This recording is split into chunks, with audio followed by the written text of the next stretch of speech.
After Mike Chimombe and Moses Mpofu failed to pay $3 million restitution, which is the money that was going to make them stay less years in prison, their deadline was the 20th of February 2026.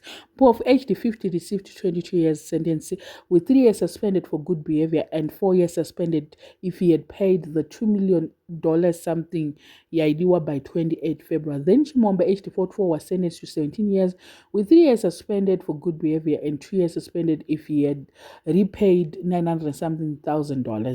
So the Minister of Land confirmed that they have not received payment so far. And at this point, their only option is to go and petition ku High Court kuti va extended with time. Vanogona kuenda vachi time yamakatipa ishoma tinokwanisa kuunganidza, of which they only have a few days to do so. 1 week, vanongopiwa 1 week yekuti vakwanise kuenda Supreme Court and contest this. But manje, they are supposed to do that before vasati vadzokera ku court. So the Supreme Court is set to hear the jurors' application for leave to appeal their conviction and sentence on Friday. I feel like they're not in agreement with paying $3 million because it's a lot of money, and still mujeri macho vachangogara makore akawanda. So what's the point yekuti vabhadhire mari yacho iyoyo? Ndofunga vakatoadviswa kana common sense yaidzo inonyatsokuudza kuti you cannot pay kususpenderwa 2 years kana 4 years, you cannot pay for such an amount. It's better ugare pano kuita part away with millions ako. Mari yacho inokutogona kunge isipo, but chero iripo mari yacho ndiani angada kubhadhara freedom yemari 2 million for 3 years? Better kugara. And if 10 years was going to be suspended, I think it was going to be better. Not 4, not 3. Ever kanzi 10, I think vaimhanya kunobhadhara mari yacho. And it's not like mari dzacho idzodzo pane vanhu vangatadze kuvabhadharira. Pashona ari kupisha mari yacho abhadhare. Kabhadhareka pashona aitaura kuti shamwari dzangu chichi aida kunge shamwari iye achida kuchera nekusaidhi. Aiwa, tsitsi nembavha hatina, ngavambogara vari imomo. Vanobuda zvavo vakwegura. Uyo ane 50 uyo achazobuda ane 72 pakasaita amnesty pakati apo. Ane 44 uyo aminoti achazobuda kuma 60 chakadaro.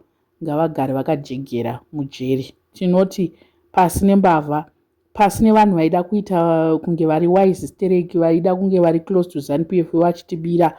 Daiso titori nembudzi, so takatowana papresidential scheme iyoyo. Pamwe ndatoita mbudzi dzangu 2, ndiye ndatova ne 3, 4, 5 mbudzi. Saka ngavagare mujeri imomo. Isitiri kusafa vanhu vachitowana mamillions. Veduwe zvinhu zvacho hazvizodawo kudai.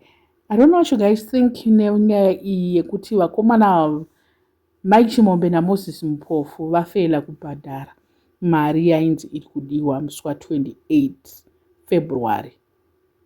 Ivo government vanenge vachinyatsozviziva kuti nyaya iyi yavaita kuti suspended because haibude zvakanaka. Vakanyatsozviona vega kuti it doesn't make sense kuti a person can pay 2 million to be kuti asuspended for 4 years. Zviri nani agare zvake mujeri, and amnesty changouya 1 day yongovaburitsawo vasati vasvika makore avo 22. Isn't it kuti makore avo anga akawandisa?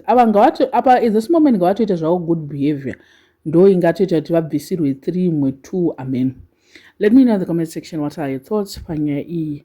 Asi unozombonzwawo tsitsi, but no man, munhu kana ari mbavha imbavha man. Let me know in the comment section what are your thoughts. Vasati subscriber, please make sure that you are subscribed, and see you in my next video. If you have reached this extent without subscribing, please, what are you waiting for? Tell your friends to tell their friends. Share this video, comment, please, like,